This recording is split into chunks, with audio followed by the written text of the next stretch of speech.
One quick insight here on learning, and that is something that really dawned on me at a point where I was really trying to learn something. I just couldn't make it stick in my mind.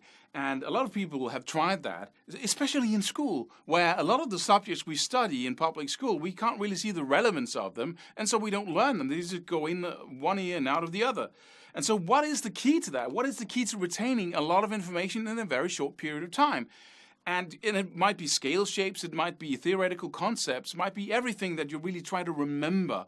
And the number one key is motive, is you have to really want to learn it.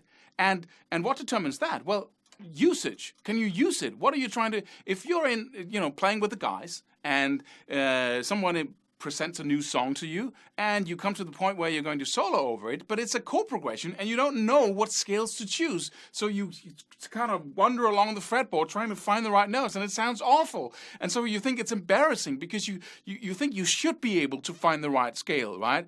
And so it's really painful to be there. And so you have to go home and study. And so you look in books and try to figure out. So now you have a painful experience here and you have a pleasurable experience possibly in the future when you actually know how to do this. And so you look with a different kind of motive, as if you were studying music theory from a totally different perspective, right? And so once you find the right piece of information in that book and you apply it, bam, you're going to remember it for the rest of your life because of that painful experience, because of your motive being so strong for learning. And that's the rule. And if you don't have that, just give it up. Just leave it. Just go learn something else that you really need. And the best way to apply something like music theory, for instance, is if you actually use it right away. So you see how it applies and what benefits you can get from learning this, and you use it. And that's the next principle here, that one thing is to hear about it and say, okay, that makes sense. You can use that scale across this chord progression because so and so.